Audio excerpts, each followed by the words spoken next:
All right, everyone. Well, welcome to Unspoken. We've officially arrived at the 2-day intimate immersion to master the art of being felt and held instead of fighting to be heard. So if you don't know me already, I'm Becky Aste, and we've got two very special guests as a part of today's intimate immersion. Kate Appleton, if you could just go ahead and wave. This is my mentor, supervisor, the woman who trained me in attachment and somatics. I'm so excited to have her here for you all to learn from her. And then Sebastian Aste, if you could wave, my husband. He trained me in communication and marriage. So we're all here, the gang's all here. We've been planning this for months, and we seriously can't wait to pour into you over the next few days. So I want to start just by sharing why this topic of communication or expression is so important and personal to me in the first place. And I was thinking about this. Some of you guys know, end of November, my mom passed away. And right before that happened, I got this, call it intuitive download, God nudge, just divine message that, Becky, you've been the relationship coach for years. You've helped women within their marriages for years now, but it's time to focus specifically on the center of communication, the throat, the truth center. And so I got this message, right? And then I started to replay. It was like a montage of my whole life of how this area, throat, communication, expression, has been one single thread throughout my entire 36 years. And two moments that come to mind when I think I was most myself. Just felt like a moment of I'm safe, I've got nothing to prove, nothing to posture, nothing to do, nothing to protect. I'm just me. One memory is I used to lay in the sunspot at the house I grew up in, like a little cat, that square where the light goes through the window and just creates a square of sun. I would curl up and just not saying a word, but feeling so authentically me and at peace and settled and safe. And then the other memory is the complete opposite, being very verbose. And it was a tree cut down in my front yard that looked like a pulpit. My dad cut it down, and I stood behind that thing. And I was just talking nonsense. I was like preaching to the squirrels and the cats and whatever would run by, just saying nonsensical stuff and feeling like, yeah, I was born to do this, and I'm in my element and I'm in flow. And then even as a little girl, from a young age, poetry was a big thing of mine. It felt like a gift and a natural expression. I was a Spanish major. I took a linguistics class that I was obsessed with. And then so coming into marriage, I thought, I've got communication. Like, that's not an issue for me. I've got this down. And pretty early on, if you don't know our story, Sebastian will share more about it later, but we found ourselves caught in this toxic dance that I nicknamed chase and run, or cat and mouse, where when we were good, but in moments of conflict, we started to roll into this dynamic. And I started to dive into self-development to try to figure this out, and going to mentors, advisors, and everyone was saying the same thing on all platforms, which is communication is key. Communication is king. Communication is everything. And so what did I do? I tried talking more and talking it out, and did a decade of talk therapy, and we did couples counseling, and I read books on communication and podcasts and everything I could get my hands on to try to figure out this missing code that apparently everyone had but me. And all that led to, summary of our journey, was separation, near divorce, and it was when we were separated that I stumbled upon what I like to call the game changer, the buzzer beater. If anybody knows basketball, it's like the buzzer sounds that the game's over, but I'm throwing one last shot up. Let's see if it makes it. I stumbled upon my buzzer beater, which is known as somatic work, which is really everything from the neck down. Nervous system, body memory, healing from the neck down, which we'll get into over these next 2 days. So I found a new way to communicate that changed everything.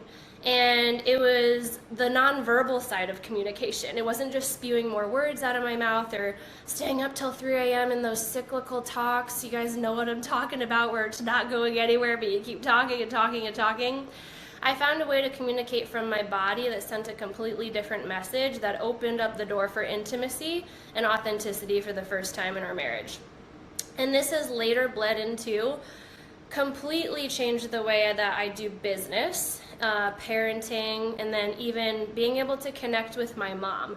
It was a long battle with Alzheimer's, so she lost speech most of it. And so being able to learn these nonverbal ways to still communicate with her, and then even her now on the other side, the signs and synchronicities and nonverbal communication takes on a whole new meaning for me now. So this is not your average communication workshop, is what I'm trying to say.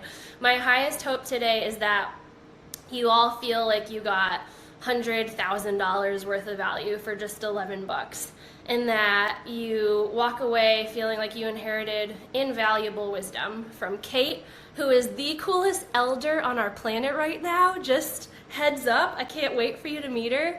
I pray that you walk away from Sebastian's perspective with a deeper understanding and even empathy for men in general. So a lot of man-hating out on the internet and on television.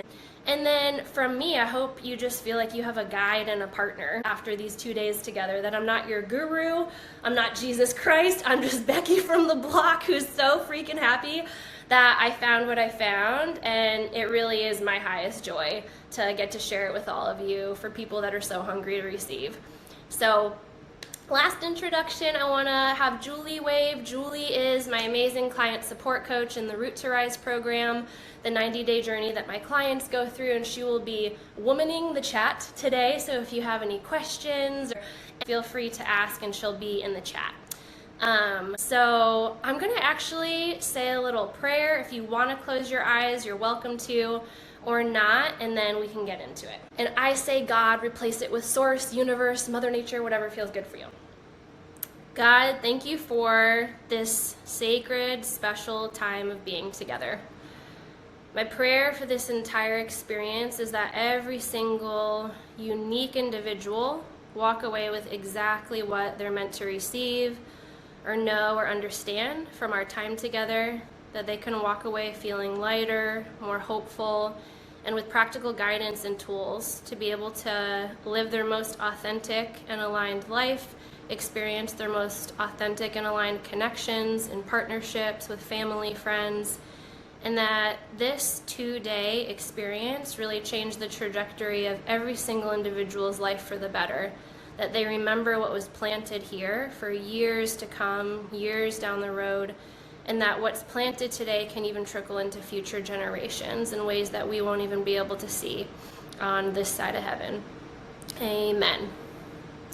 Okie dokie. So disclaimer, I have to say this workshop is not for relationships involving ongoing physical, psychological, or emotional abuse. And if you're unsure if you fit the bill for that, don't try to self-apply this content alone. Come find me after on Instagram. You can DM me, and I want to make sure nothing that we said here is used in a way that could cause you any harm.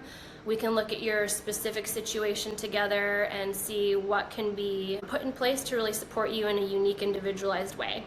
So with that, another disclaimer, this workshop is not personalized coaching. It does not replace that. You'll get a lot of powerful tools here, but just remember, real transformation with this work is applied to your specific patterns and history and relationship dynamics. So for some of you, this workshop is all you need. You've got the support in place and you're good to go. For others, you might be wanting extra support after this. For either way, whatever boat you're in, I won't leave you hanging. We'll make sure everybody has what they need. So with that, I want to invite a little crowd participation to tell me in the comments, drop the word me, if you know that you're an exceptional partner. Not perfect, but exceptional in the sense where I know I have a heart of gold, I know I have the best intentions, I know I love hard. And if your partner or ex or Mr. Right down the road on his way to you could just hear and understand and feel and see your heart, then you'd have a way more satisfying relationship than you do right now. If that's you, drop a me. And then I'm going to go out on a limb and guess that most of you, even though you signed up for this communication workshop, most of you desire more than just amazing communication skills in your relationship. That more than anything, you're desiring connection and emotional intimacy and safety and freedom and trust like you've never experienced before in your life. Now, drop a yup in the comments if there's a part of you that also feels frustrated, that you see other people communicating with so much ease and safety in their relationship and it kind of kills you inside. And then, yeah, I double dog dare you to admit if you found me on Instagram and something resonated enough for you to sign up, come to this event. But if you're being a little honest, a bit of you feels like punching me in the face when I share the happy side of a relationship or the hope beyond the hurt in my own marriage. Drop a "you got me" if there's a little bit of truth there. Yeah, I love it. I love the honesty. So the truth is, any happy couple, they're not better than you. They're not any different than you. Those happy couples, they've got their pain and their grief and their junk in the trunk. And we're gonna be very real over these next 2 days. And that's why people too love hearing from Sebastian, because he's known for his authenticity. And we do our best to not present like we have this all together. But what is honest for me, what I'll say is, I am so happy I am married to Sebastian. And if you know our story, that's a miracle. So I get to anchor that in right now. We spent years hating and mistrusting and resenting each other. And now I can say with total truth, he's the best damn thing that's ever happened to me. And I'm more in love with him today than I ever was in all the honeymoon phases combined. And it's more than just because we cracked the code to communication. What feels deeper and truer for me to say is I really learned how to embody a woman rooted in authenticity. And for the first time in my life, from the tip of my head to the tip of my toes, the inside matches my outside for once in my life. And so, again, not perfect, not above getting triggered at all. Sebastian can attest to that. But now, if I feel like imposter syndrome or something's inauthentic or I'm not really coming from a place of truth and more of ego, I can catch it real fast and I can notice it and I can come back to me, the real woman with, like we say in the Root to Rise community, nothing to protect, nothing to prove, no one to please, nothing to perform. So the shift is what we're going to offer you. What was that shift? And Sebastian will share later, but anyone who asks him, hey, when did the toxic dance change for you and Becky? He'll point to it was a shift in her nonverbal communication, the energetic piece, the vibe she was putting off. There was a groundedness about her. It wasn't something novel or amazing that I was saying or some script that, woo, was magic. It was really how I showed up from the neck down in communication and conflict with him.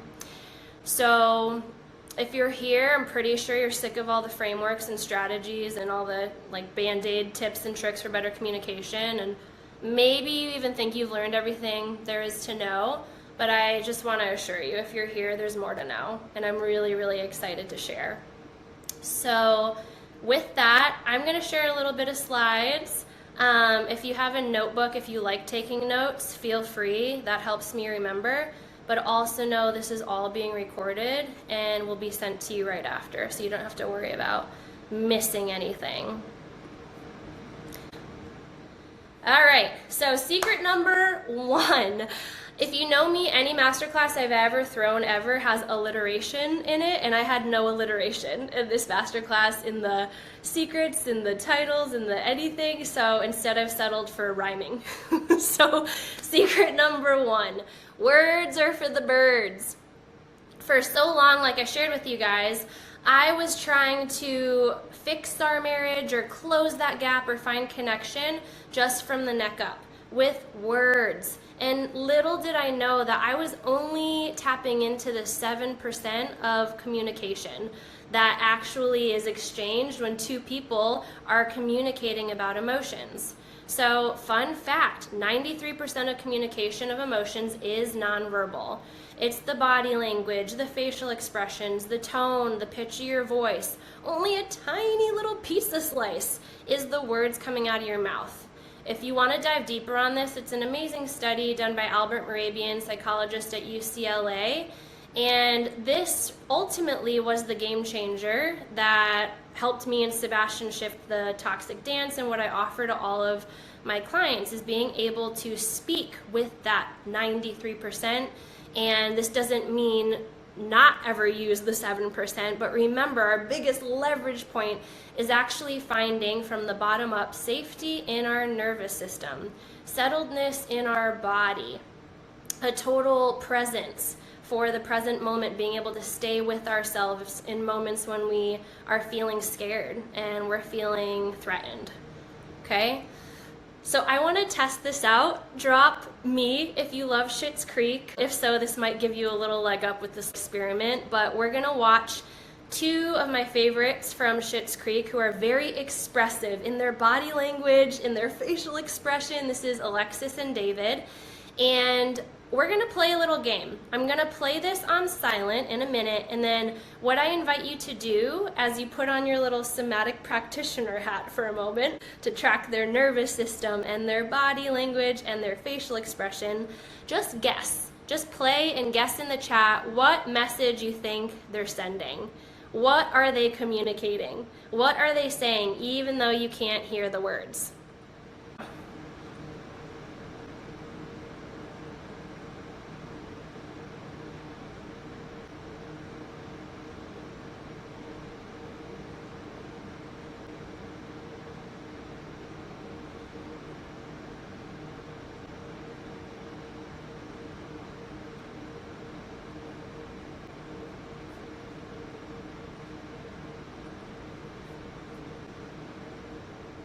Yep, David's definitely in fight mode, Sarita. He's definitely mad. That's just a little taste, and I saw some of you chatting with each other of what you're guessing, right? Ultimately, it's pretty obvious. David's finding something really important, and he's trying to communicate it, and she's not getting it. It's not landing, so he's using more of his body expression and his energy to be able to communicate. And then she, on the other hand, is like, this is so boring to me. You know, I'd rather be looking at myself and taking selfies. You can absorb so much just from that. You guys nailed it. So yeah, it's not rocket science, you know, that 93% of communication is nonverbal. The next one. So if we want to be masters of communication in our relationships, the first language I invite everyone to learn is actually the language of their own body. And what I like to say is the body's native language is it talks to us in symptoms. These pesky little things that get in the middle of our workday, like headaches and sore throats and neck and shoulder pain, autoimmune issues, the big long list of physical symptoms that we experience in today's really fast-paced modern day and age that we typically try to just get rid of, to shoo away like pesky little house rats by taking some medicine, getting a massage, popping a pill. Not against any of those things, but the first really small, subtle shift I invite my clients to start doing when it comes to learning their body's language is when those pesky symptoms pop up, instead of trying to shoo them away, ask the really simple question, what might you try to be communicating to me? And for some, this is like learning a completely foreign language. It's like learning Japanese or some language you've never had any training in before, and can take some coaching, some support to learn it. But it's really not rocket science once you begin to learn that the different parts of your physical body are actually connected to different emotional centers. And this is the Root to Rise journey that my clients go on. We start from the bottom up, learning the base of our body that's often connected to safety, security, moving up. The base of our belly and our sacral area is often where women especially store emotions and don't know how to process emotions. And then moving all the way to the focus of this 2-day immersion, which is the throat center. This is what's connected to self-expression, truth, authenticity, and communication. And so for so long, I had the most issues with this area of my body. So interesting. The area of my body that was the most jacked up was my throat. I mean, I had thyroid issues. My massage therapist would say, Becky, what's going on with you? Your neck and shoulders are like concrete. I was always getting sore throats. Sebastian knows we used to down Theraflu like it was our hobby. And I also tried, like I said, everything that I could on the physical side to fix this. I got massages. I followed the Western, prescriptive steps to support a thyroid. None of it changed until I got into somatic healing and I started to ask that simple question, oh, what might my throat be trying to communicate to me? And realize that, oh, I don't feel safe to express myself at all. I often liken my experience to being like Ariel the mermaid, who she had so much to say, but it was like Ursula stole her voice. And being able to tap into that and learn the language of my own body, I started to get some really wise, intuitive next steps for what I needed to focus on in my marriage and in my life and in my healing. So often these symptoms are just little signals that go off like in a car, trying to point you to a deeper issue of like, hey, we need to fill the gas tank, or hey, check under the hood. Sometimes it's just old trauma being stored in our body asking to be supported or released, or a need that's asking to be met, or a core value that's been threatened or shaken and just needs to be supported. So this is the language of our body.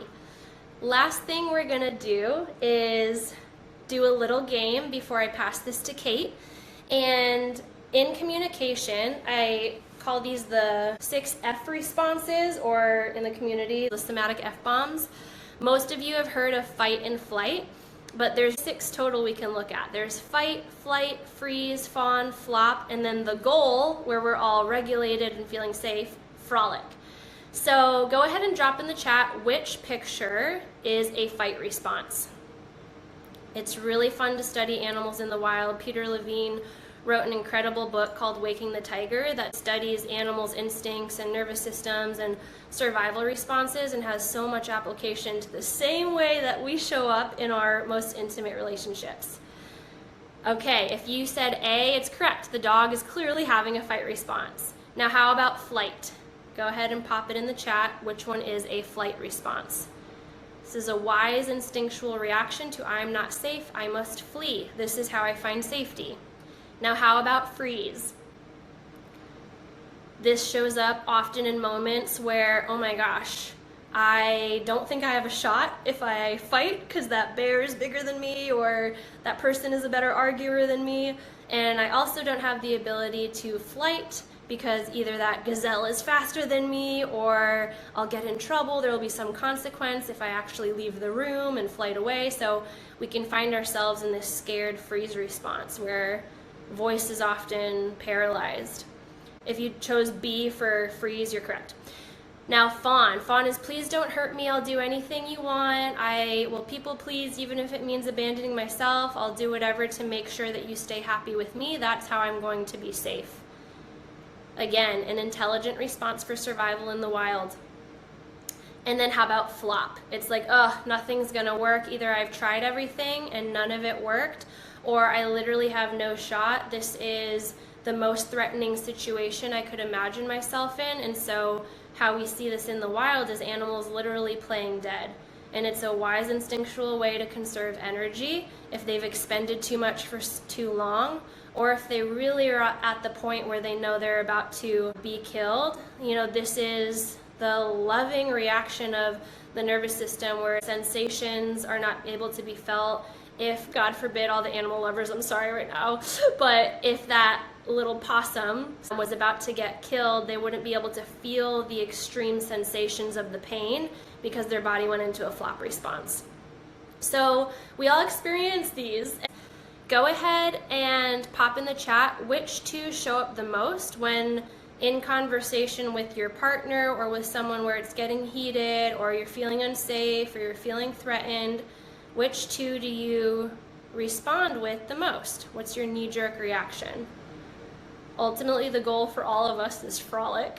Even bringing playfulness into conflict can be a huge game changer and seem impossible for a lot of us who are very averse to conflict and feel like it's the biggest threat in the world. That's how I was raised. Yep, love to see what's coming in the chat. My top 2, I would say, were freeze and fawn. That's always what showed up in my relationship with Sebastian. And so what we want to do is work from the bottom up to reorient the nervous system to feel safe in moments when there is perceived threat.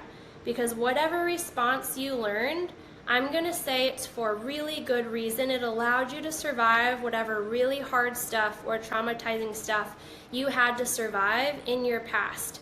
And all of this was good that you learned this because you had to get through what you had to get through.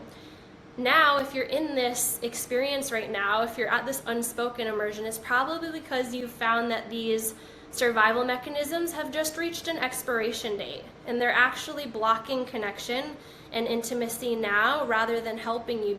And so this is what we're going to dive deeper and deeper into throughout the next 2 days. So with that, I'm going to pass it over to Kate. I'm so happy you're here. Thank you. It's great to be here. So I'm just going to dip in just a tiny bit into attachment and how attachment theory plays into this. But before I do, I want to piggyback on what Becky just said. And that is that these natural defense responses, called survival responses, are so intelligent that we would not survive without them. That the resiliency that they give us is still appropriate even now, even though in our relationships it may feel like we've reached an expiration date with them, we still need them. Without being afraid, we would not survive. And when we think about a defense is there so that we know when danger appears. And a lot of the times we're mismatched. We're thinking there's danger because of an old imprint. And then we're reacting as though that imprint, that danger is right here in the moment when it might actually be in the past and it just flooded our bodies and arrived into the present. It's still okay to react. That's the piece. The reaction is not the problem, everyone. It is, can we slow down in the reaction? Can we pause a moment so that the wave and the flood moves through our body and then we can actually arrive again in the relationship?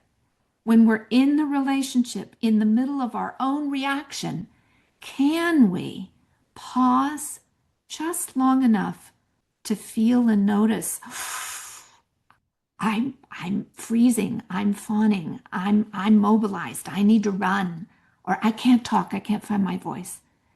Or my voice is found and it's loud and it's intense and it's taking over the room. Can I slow down a minute? And if I'm in partnership, can I help my partner to slow down by not taking defense and by saying, okay, I hear you, can we pause? Because there's nothing wrong with the defense in and of itself. It's when it runs away and we're in our head, in our voices in our head, and we haven't paused to be in our body. So I just want to piggyback on that. And then to really look at attachment through that lens. So attachment theory really begins with John Bowlby. John Bowlby was a British psychoanalyst that did some research during World War II and following.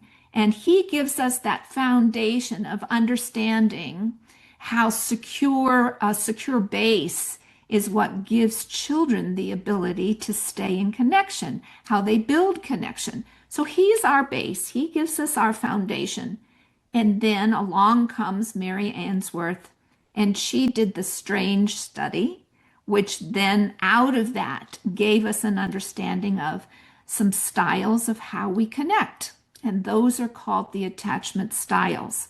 We think of secure attachment, which is what happens when a young child and a caregiver are able to find each other again. If there's discomfort or if there's distress, the child can return safely to the caregiver and they resolve that distress pretty quickly.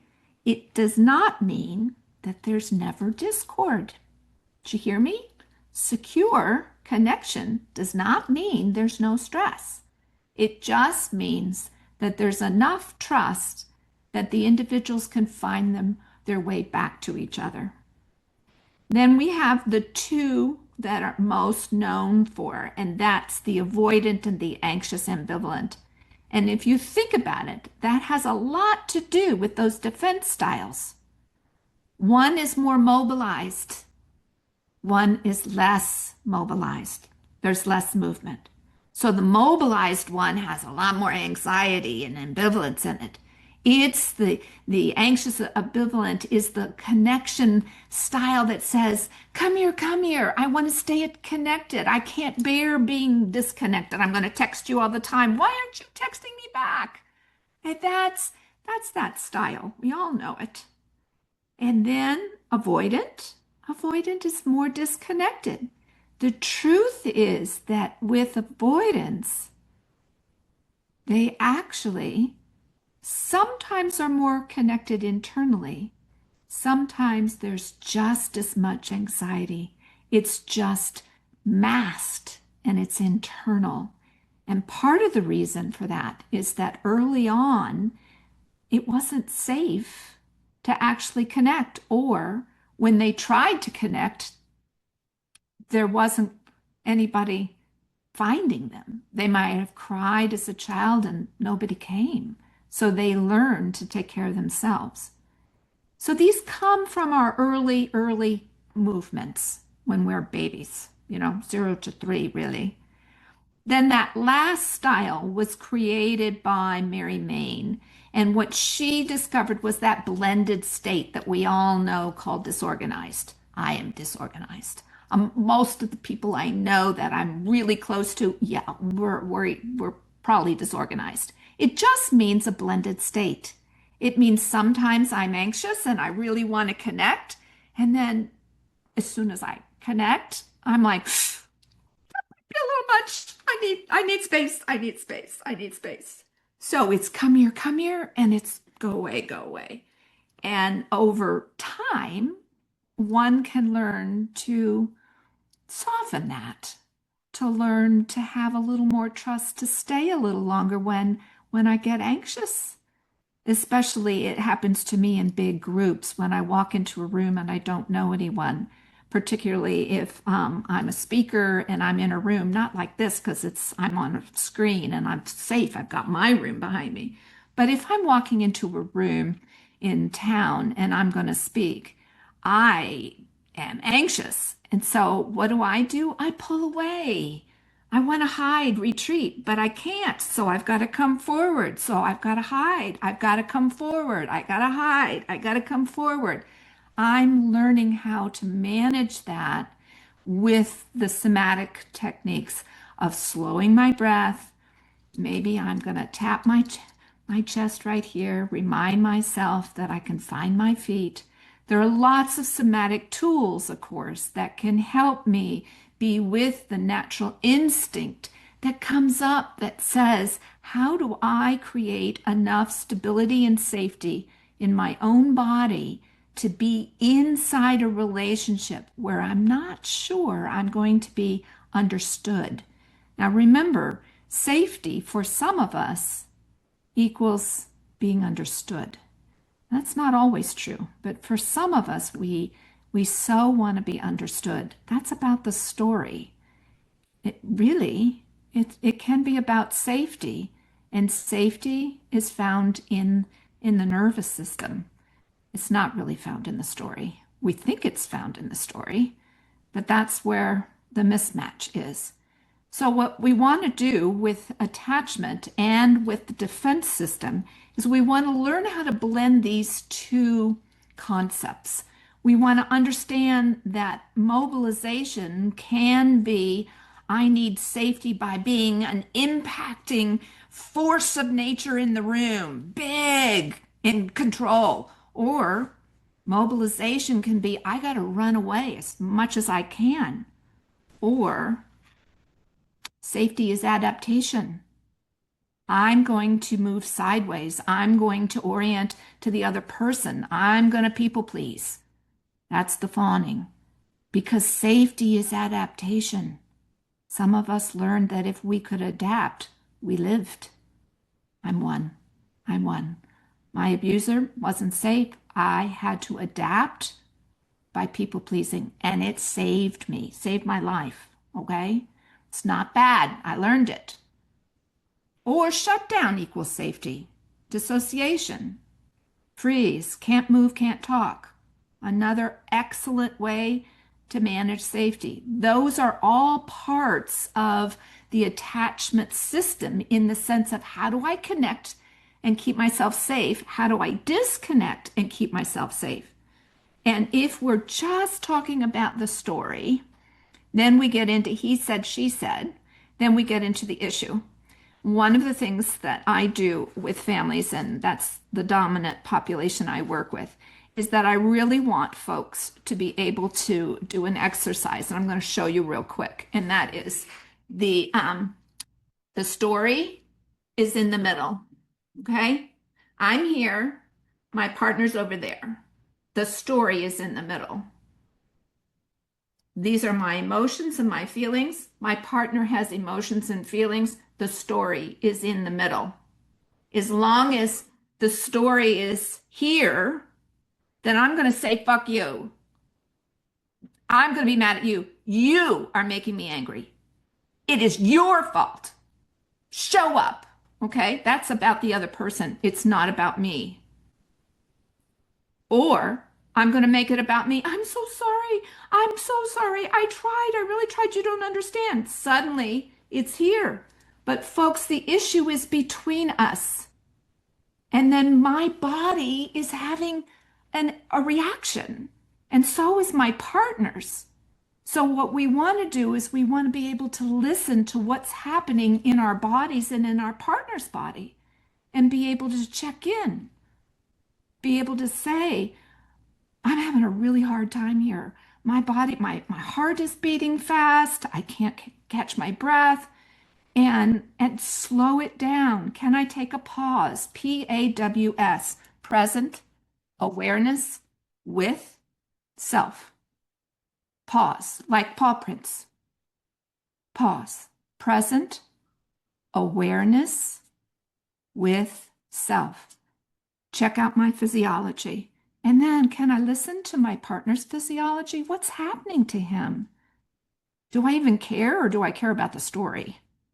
That's attachment work. That's all attachment work. And one other quick thing before I end, and that is, since we're talking about the throat, I just wanted to add this, Becky. I forgot to ask you, but sometimes some of us were born with a cord around our throat. And when that happens, then in adulthood, we often cannot find our voice because the threat of death is so great. So, learning how to be aware that our body might have bigger needs to be able to learn to breathe through the fear will really help us be aware of how we find our voice and our power, especially if it was too dangerous at the very beginning. Anything else, Becky? I'm so glad you brought up the cord around the neck, because if anyone has started to learn and dabble with somatic work, they probably heard of the book The Body Keeps the Score. And typically that's a message sending, like, the body remembers stuff even if your conscious memory does not bring it up, does not recall. And so it can be as early on as that. And that was a big thing that you taught me when it comes to our attachment styles, which we were laughing in the chat. Can we please give them better words? Like, I hate the word disorganized. Everybody loved the word blended. I think we need to rebrand and rename the attachment styles because the labels kind of suck. But all of that is not, a character defect or flaw. And that's what I love that you brought, that all of this is intelligence and survival, and often dated back to far before our current partner popped in the picture, or our most recent ex, or whatever. So we'll have time for Q&A at the end, and I know people will be able to ask more questions to you then, Kate, but that was fantastic. Thank you. All right, I'm going to pass it over to the one and only. Please drop some love in the chat. Sebastian Aste, replace that. Thanks, babe. Yeah, I'm Becky's husband, Sebastian. Thank you guys for being here, for sharing your time and your energy with us, and for hearing me out. Kate, thank you for what you shared. That really resonated pretty deeply with me. Even what I was preparing to share today made me think about the security that I felt was really missing as a kid. So if you're familiar with the Enneagrams, I'm a type 4, that's my strongest Enneagram type, and which really has to do with being pretty introspective, pretty sensitive, tend to be melancholy. And I remember as a kid, I don't remember any big T trauma, no really big devastating events, but I just always remember kind of just battling my own feelings of sadness. And I don't know if I would say depression, but definitely melancholy, kind of having these heavy thoughts and heavy feelings. And I just felt different, and I remember just being a little kid trying to express myself to my parents and communicate these feelings that I didn't really have words for, that I didn't really understand, but I just felt like something feels off. And I remember them not being to really handle or to empathize, or understand, where I was coming from. And they just weren't equipped, to know what to do with these feelings. And they weren't bad parents, they were loving, but I just felt like, from an early age, the only person that I felt safe enough to express these fears and thoughts or emotions with was myself. Because so often, I would try to share, and I just felt misunderstood, or I felt judged, I or dismissed. You'll get over it, it's fine, I just never felt like I could really be 100% authentic and honest with my feelings with the people who were supposed to be my most trusted advisors, my most sacred places of safety, my parents. And so what I developed as my coping mechanism was I became a great avoider. So that I would say that's my dominant attachment style. I would just go into fantasy world or daydreaming, or I would be obsessed with like being a great athlete. I grew up playing soccer my whole life, so I wanted to be the best player possible and make up games, really just anything to distract myself. And I'm also really good at picking up new hobbies. I'm always trying to learn something new, whether it's guitar or golf or mountain biking or whatever. I'm always looking for the next thrill, the next escape.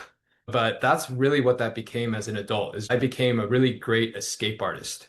And especially in high school, once I discovered sex and drugs and rock and roll, I mean, that was it. That was game on for me. And that's all I really lived for from like 14 years old when I started experimenting with drugs and sex and all that stuff to being in college. And that was what consumed me. It's like, how can I get high? Not necessarily with the drug, but what's the next thing that's going to get me excited and not have me stuck in these heavy emotional states? How can I escape from all of that? A big changing or turning point for me was in my first year of college. I always had these big existential questions of reality and spirituality and God and all that stuff. And I started studying the Bible pretty seriously, ended up becoming a Christian, got baptized, and kind of swore off all the bad stuff, right? Like all the sex, drugs, not really rock and roll, but at least sex and drugs for a time. And that's when I met Becky. She was 18 years old, I was 20. We were both really young Christians who had that feeling of like realizing that you're in the matrix, and you wake up and then it's like, oh my God, like what have I been doing? I've been deceived my whole life. Like all of a sudden, like I need to wake other people up, and I'm all zealous and fired up to, make a difference in my life and in my friend's life. And it was really exciting. And like I said, I made this decision to cut out what I saw as evil things or like self-harming things. And I realize now is that even though I stopped doing drugs and all that stuff, like being sober does not equate to being healthy. I made a decision to stop doing these things, but there was no real healing involved. The primary motivators for doing those things in the first place were still very, very present. I hadn't resolved those things. And so even though I did learn some self-control and some discipline, those urges were always still there. And especially those feelings of melancholy and sadness and pain and loneliness and not feeling understood, feeling different than all I was actually doing was just repressing and stuffing those things down. I wasn't really dealing with them in any kind of truly meaningful way. I was really just resisting in a constant state of just like, okay, I gotta fight this off. I gotta resist, resist, resist, and white knuckling and just holding on. One coach that I've had in my past, he really harped on this idea. He says, what you resist persists, that you can't just resist it away. You can't will it out of reality. What you resist persists. It's not simply enough to just resist and avoid. You have to really deal with it. You have to deal with the roots. And though I felt like I was trying to do that, I still never just really felt whole. And the reason I share all of that is just because when I met Becky, she was a person who was really zealous for the same things. She really desired to make a true difference in the world, to impact people's lives, and really had a true, genuine desire to be like the best human being possible, for herself. But eventually, for me, fast forward, that kind of became a burden for me because I felt like I was constantly being compared to this like impossible standard that I was continuously failing to achieve. And as sincere and as loving as a person she is, I ended up becoming resentful of her. I was resentful of having to be brought before other couples for advice or for counseling. If something fell off in our relationship, I was resentful of like all her friends knowing what was going on, behind the scenes and knowing all my dirty laundry and constantly feeling like we have to be fixing things all the time. And it just became exhausting. And I realized that this was just kind of like bringing me back to these feelings I had as a child. Like if I'm honest with all my mess, if I'm honest with all the dirty stuff and all the heavy feelings and stuff like that, I was just going to be met with either disappointment or judgment or misunderstanding. And so it's better for me just to keep my mouth shut and not say anything to anybody and just avoid it all and not deal with it. And so that really became the dance in our relationship. It was just, I was just super avoidant in our relationship. I just didn't want to talk anymore. And anytime Becky said, "Hey, can we talk?"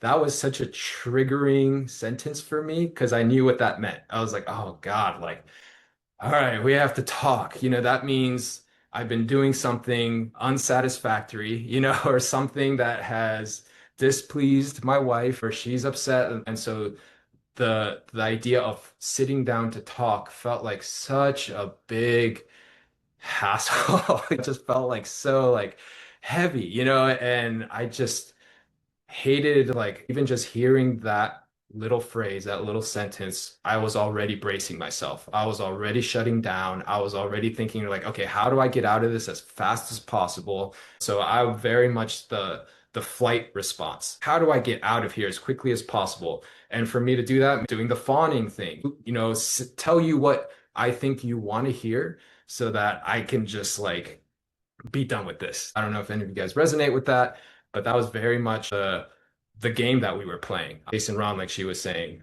And it just felt like we were both going through a lot of things, especially shifting careers. And we were in Seattle for a few years and we moved back here. We had just had a kid. We're in Virginia now. And we were both just trying to figure so much stuff out on top of our fractured relationship. And I don't know if you guys have ever read the book The Road by Cormac McCarthy.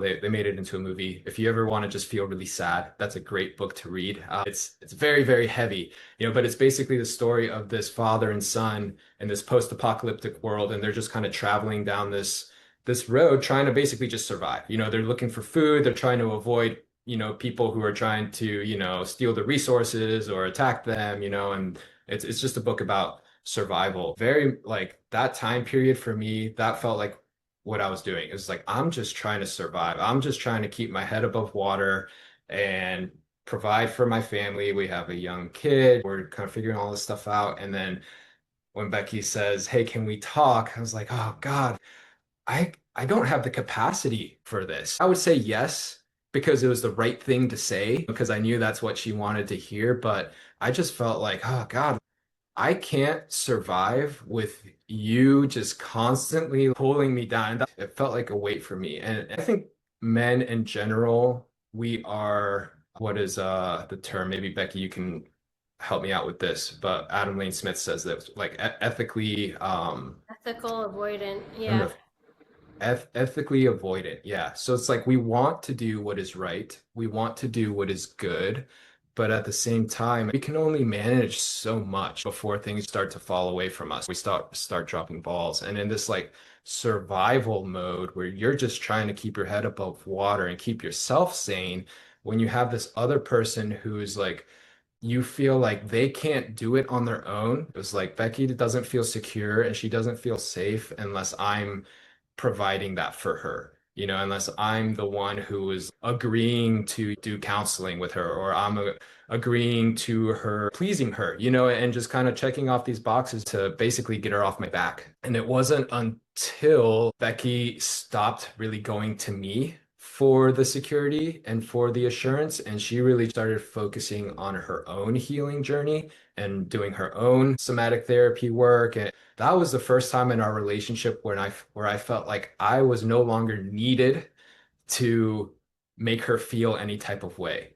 And it wasn't anything like she necessarily said. It was just the way she began carrying herself. I could just see like, oh, there's something different about her. She's not coming to me as much for reassurance of our relationship or how much I care about her or love her. She has learned to manage that on her own. In a survival situation, having a team member there who knows how to survive themselves and doesn't need you to do it for them, that is such like, that's so freeing. And all of a sudden, my capacity for talking and the capacity for listening and being empathetic and compassionate increased so much just because she became more grounded in herself and more safe in her own body. So that was definitely a huge turning point for us, was just her doing her own work. And same thing for me. The biggest thing I had to learn was how to sit with pain, how to sit with discomfort and not just run away, not just avoid it, because that's what I'd done my whole life, was avoid, avoid, avoid, escape, escape, escape. And what I was really avoiding was my own unresolved pain. And I could go into more depth about what that was specifically, but I don't want to focus too much on that. Everybody has their own pain, but I was just so bad at dealing with discomfort. Like I hated just sitting. But once my capacity to just kind of like what Kate was sharing earlier, take a deep breath and check in with myself. It's like, okay, what's happening right here? Okay, I'm being triggered. I'm feeling like I want to run away. Am I able to just sit with this just for a minute, just for a little bit longer, instead of just avoiding it, but embracing it and recognizing, yes, this is uncomfortable. No, I don't like this, but I can still be here. I don't have to just run away in this moment or be here physically, but check out mentally. Like I can do both. I can hold space. And I think that was a huge turning point for Becky, knowing that, oh, he can be present with me and that she could be safe and secure to bring up things with me without me just running away as I always would. But also me knowing that I am not the source of her security, that provided safety for me. Those two things working in conjunction, that, I mean, she got there way before I did, but she definitely inspired me to look into coaching and to start working on myself in a way that I had not before. And once we were both in these places, that was just a huge game changer. And so, especially for the guys, most of us deal with anger. That's our pressure relief valve. You can only hold so much tension internally until it releases somehow. For a lot of guys, that can be outbursts of anger. It could be pornography, it could be sex, it could be drugs, it could be watching TV or sports or whatever. Everybody has their own pressure release valve. Maybe I think Julie knows this one. Says that I sat with my anger long enough, and she told me her real name was pain, or her real name was sadness. And I think a lot of men are really, we're just hurting internally. I think we have a lot of unresolved wounds and unresolved trauma. It doesn't have to be big T trauma, like my inability to connect with my parents from a young age. It still continues to be a lingering source of pain internally. And I think until we really start sitting and spending time with that pain, the best we'll be able to do is just survive. We'll stay in just that fight or flight, until you can sit with it and let, the healing work begin and to go deep. Once you're able to sit with yourself, now you have the capacity to be able to sit with your partner as well, with your relationships.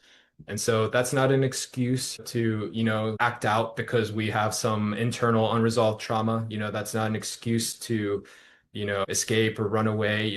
I really do think that the best thing that we can do is to spend time just healing ourselves, and that showing that we are strong and we are capable and ethical and we can handle our own messes, that your partner is not ultimately responsible. This goes both ways. Your partner is not responsible for your healing. You are responsible for your own healing. But as you heal yourself, it creates the space or more space to be able to connect with each other. At least that's how it worked for me and Becky. And I promise you, once your partner starts to notice the internal changes in you, it just increases the security that you'll have when you're around each other. And that can build such a powerful dynamic for co-building your relationship and your future together. So that's some of my story. I appreciate you guys listening, and I'll turn it back over to Becky.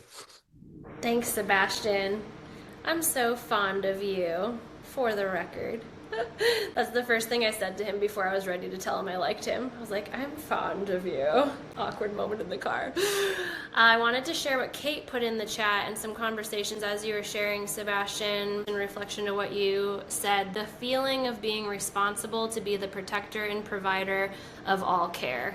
A lot of men, from what I've gathered, feel that in a relationship, and it is an immense pressure. And then not knowing how to share this because the culture tells a man he must do it himself and do it perfectly. Be like God. Crazy idea, but it is what men are given as a culture. And a lot of people resonated with that. And how to be in the present with discomfort and learn that it's a wave and it will move through us. Mostly that it's not our fault. Take fault out of the equation and be present with the physiology. I think that good, bad, fault, blame, bad othering is so pervasive in our society. It's like this silent epidemic that we're all swirling in this toilet bowl of shame.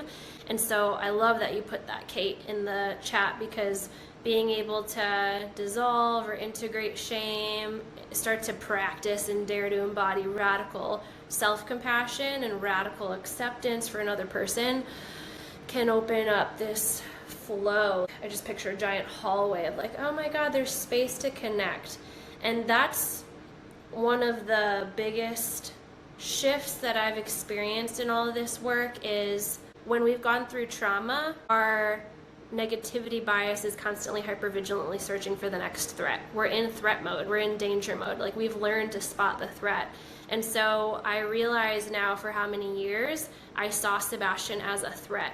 And then different accounts or books out there or things I heard that threw out really strong words like narcissist and abuser and man-hating type energy stuff, I realized was just compounding that, like, see, men are fill in the blank. I had some really deep limiting beliefs about men that honestly, I don't have time to get into it, but dated far back to my own relationship with my dad, who was such a good man, but I had a really hard time believing that he actually cared about my heart's desires and cared to know what I wanted out of my own life and relationship. So a lot of stuff that I carried into my marriage that I'm just so grateful to now be like, oh my God, how did I see him as such a threat for so long? He is such a good man. I've grown such a deeper empathy and compassion for men in general through all of this. And like Sebastian said, that doesn't exclude accountability or be like, do whatever you want, you have trauma, but there's the blended presence of both, of like incredible compassion and also like, this is where I'm comfortable and my line ends and yours begins and my boundaries and things like that. So with the remaining time, we do have until 2:30 Eastern allotted if you guys have questions. We want to open up for live Q&A. If you have to drop off, completely understand. But I'm sure that some things are bubbling up or maybe questions swirling in your head. Kate, myself, and Sebastian want to be here. So if you want to just pop a question in the chat, Julie can call out. And if it's a There already is one. cool. And I was going to say, if it's a specific question for like just Kate or just me or just Sebastian, just say that. Can I pin all of us? Add pin? Look at me learning tech things. Wow. Okay. Add pin. Look, there we go. All right, Julie, what's the first question? Well, Allie, this is what she asked. My kids, two of them, one nearly killed him. Now what? How do I help them? Were you able to come off mute, Allie? Yeah, hi. Hi. And I think that was during Kate's portion, but do you want to Yes, I expand? want to know like stuff about just that whole instance of the tube or the umbilical cord going around the neck. And just knowing that my children have that trauma. And so how do I help them? Like the oldest didn't have that, and he's very, very vocal. And the other two are just very peaceful, and I'm going to keep my peace kind of situation. So I do question a lot about that. So I can say quickly that the first thing you've got to realize is there's nothing wrong with your child. Your child arrived just perfectly, and your child wouldn't be alive today if there wasn't ways to be able to intervene and interrupt something that almost killed them. And your child is resilient, and the body knows how to be resilient. And a mother's belief, a mother's knowing that the child is going to learn and become exactly who he needs to be is going to be probably the greatest gift you ever give that child. Your belief that the lessons that child's going to have Yes. are going to be perfectly matched for the child. Because we all have a wound. Every single one of us has a wound. That wound becomes our gift. It's set in motion in the very beginning. And in that wound, we have the opportunity for our lessons. And so that child's going to learn how to find his voice. And that means that all kinds of things are going to happen that will allow him to practice, to tread water and figure out what happens when he does. And when he gets scared, he has a way of pulling back. He knows how to do that. And he gets to practice, and you get to be the inspiration that just knows in your heart that this experience for him is shaping him, is absolutely shaping the very gift of who he's going to be. Yeah. That it's not a negative, it's a gift. And it's not about what you do to intervene or change any of it. Because we all learn bit by bit, practice by practice, discomfort by discomfort. And really, the best thing we can do as parents is to come alongside, is to be the secure base, so that when they go out in the world and they get hurt, they have a base that they can come back home to that believes in them. It's not about what you tell your child. It's about how you actually hold your belief that he's going to be okay. Yeah. Because if you're anxious, he's going to be anxious. Yeah. So if you're like me, I had anxiety. What I had to do was work on my own anxiety so I didn't give it to my kids. Yes. So that would be my offering for now. Thank you. Thanks for asking that question, Allie. So, see, Cynthia has one. My husband often micromanages me. I'm wondering if you have any advice. Cynthia, thank you for sharing. Would you be willing to come off mute? Yes, thank you. So I don't think it comes from a bad place, but it's often very detail oriented. And then sometimes one of my children has a harder time with my husband, and there's attitude or back talk or whatever, and my husband gets very triggered and then is telling me what I should be doing with my son. I guess I'm just wondering about the interplay because to me, it seems like he has anxiety about things. And so it's that outsourcing of safety to me. Cynthia, handle this. Do this the way I want it done so then I don't have to worry. And then for me, I feel like what your husband was saying, I can't talk about this right now. Like, feeling very much at the point where I'm running away from every conversation because it feels so triggering. Like, how do I build my capacity, but also, I guess, discernment, right? Love that question. Thank you for sharing that, and that's really relatable. I'm seeing a lot of head nods. Kate, I definitely have thoughts, but I see you nodding. Do you want to say anything? Well, I'll just say real quick that you're right. It does come from an anxious place of wanting everything to be done well and perfectly. He really wants to be a perfect parent. He wants things to go well. So the intention is there. When you notice his body language is telling you he's anxious about what you are doing and because he can't control you. And, that's probably not the moment to work it out. It's later when things are quiet and you can get his attention to say, you're such a great dad. And I would love it if you give me space to practice being my own parenting, that I could do my own kind of parenting. And I know you really want what's best for the kids. And I have to practice. And if you keep telling me what to do, it's really going to be harder for me to actually find my way. And my way is going to be what's best inside my body. But you want to do it in a soft way that doesn't criticize him too much because he's already in a defensive place. Yeah. Right? Okay. I'm hearing acknowledging the intention, like his good intention, and then asking for my own ability to kind of manage the situation. Yeah. Thank you so much. Yeah, I love that. And it also goes back to Kate's example of there's my body, my feelings, his body, his feelings, and the story between us. It's taking space if you need, Cynthia, just to even notice what's happening in my body right now when he's micromanaging me. Is my breath getting all tight? Is my posture changing at all to get more protective? Is my heart rate up? Noticing what your own sensations are doing. And then getting curious. We'll do this tomorrow. We'll walk through this. I have a tool that I want to offer everyone. But just noticing what meaning am I making of this? What story is plop in the middle? Does he think I'm a bad mom? Whatever the thoughts are. And figuring out what you need and being able to phrase it in a way that leads to a win-win. So I love Kate's phrase, I would love, fill in the blank.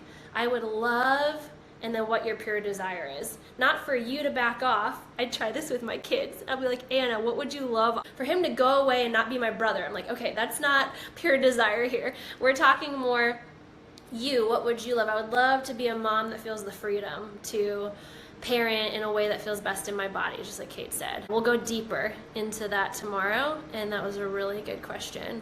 And I also just want to relate that, these are some of the biggest triggers me and Sebastian have had when it comes to the kids, because we love our kids more than anything in the world. So the mama bear, the papa bear are going to come out in the kids situations. And I remember one time when Sebastian and I were at one of the lowest, most stressful points in our marriage, and I felt unable to focus on anything. It was like applesauce up here, scrambled trauma brain. And I let my daughter, who was, I think, what was she, Sebastian, 5 months old, like just learning to crawl at the time, out of my sight for a minute, and she tumbled down the stairs. But he's like, oh my God, and we're both screaming at each other. Our toddler at the time, my son, was so scared because he heard mom and dad yelling at each other. And our son's 9 now. He'll still remember that, but we've talked about it. We've been able to repair. So I just want to say, that can bring up some big, big triggers because we care about our kids so much, and that really is the intention at the root of it. All right, Kate has a question for Sebastian. Sebastian, can you put words to when you have emotions that feel heavy? How do you like or not like for someone else to be with you? When you were a child experiencing melancholy, how do you wish your parents would have been with you in that? Is that different from what you would want from your spouse?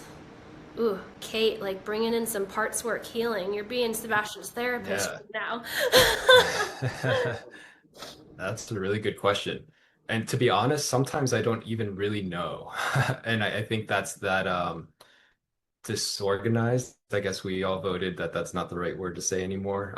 But where it's like, I want you to be close, but not too close, and always kind of like looking for that perfect middle ground. A lot of times for me, it's really just somebody who is able to just accept me for where I am in that moment. Because I do recognize that not everyone thinks the same. Not everyone's going to share my same point of view or my worldview or my feelings, but somebody who at least will just listen and listen with love and then just hold that space for me and not necessarily try to fix anything, not change anything, not necessarily even give me advice, but just someone who I can bare my soul to and they can listen without judgment. And I think something that I really wrestle with, especially given my history, is shame. Just feeling so much shame over so many of the things that I've done and carrying that with me. And so, yeah, curiosity over judgment, exactly. Someone who's willing to sit there, ask questions, explore with me. It's just kind of like, I'm just kind of figuring it out and weighing all sides. And so, yeah, somebody who can just go on the ride with me, go on that trip with me and just kind of be a good friend. I think that's just more valuable than the perfect response or the perfect thing to say. Yeah, that's helpful. Sometimes when my husband goes into melancholy, my survival strategy before was look for the good. And so I'm trying to learn more how to hold space in a way that feels validating, but we don't stay stuck for too long. I'm curious, is he a type 4? Do you know his Enneagram? Yes. Oh, there you go. Yeah. So, That's yeah, hilarious. I think type fours, I jokingly call myself the asshole. The type fours, we can kind of be self-absorbed sometimes, and want to stay in those feelings. And sometimes I don't really want somebody to make me not feel sad anymore. Like I want to feel sad. Like let me feel sad. And I'll sometimes try and make that feeling worse. I'll play sad music. I shared like one of my favorite books is an incredibly sad, depressing book. So again, just somebody who can ride that wave with you because it will pass and it's not forever, but just someone who it's like, wow, I feel safe enough to share these feelings with this person and they're not going to try and change me or fix me, but they'll ride it out with me. I think that's huge. Just that right there. Kate, I'm curious what Enneagram type you identify with. I'm a three-wing two, so like let's take action Yeah. towards our goals. And he's like, let's just sit in it. That's so funny. Similar. Yeah, it used to scare me. Like, how long are we going to stay here in the melancholy? I was afraid we were going to get trapped there forever if I like went there with him.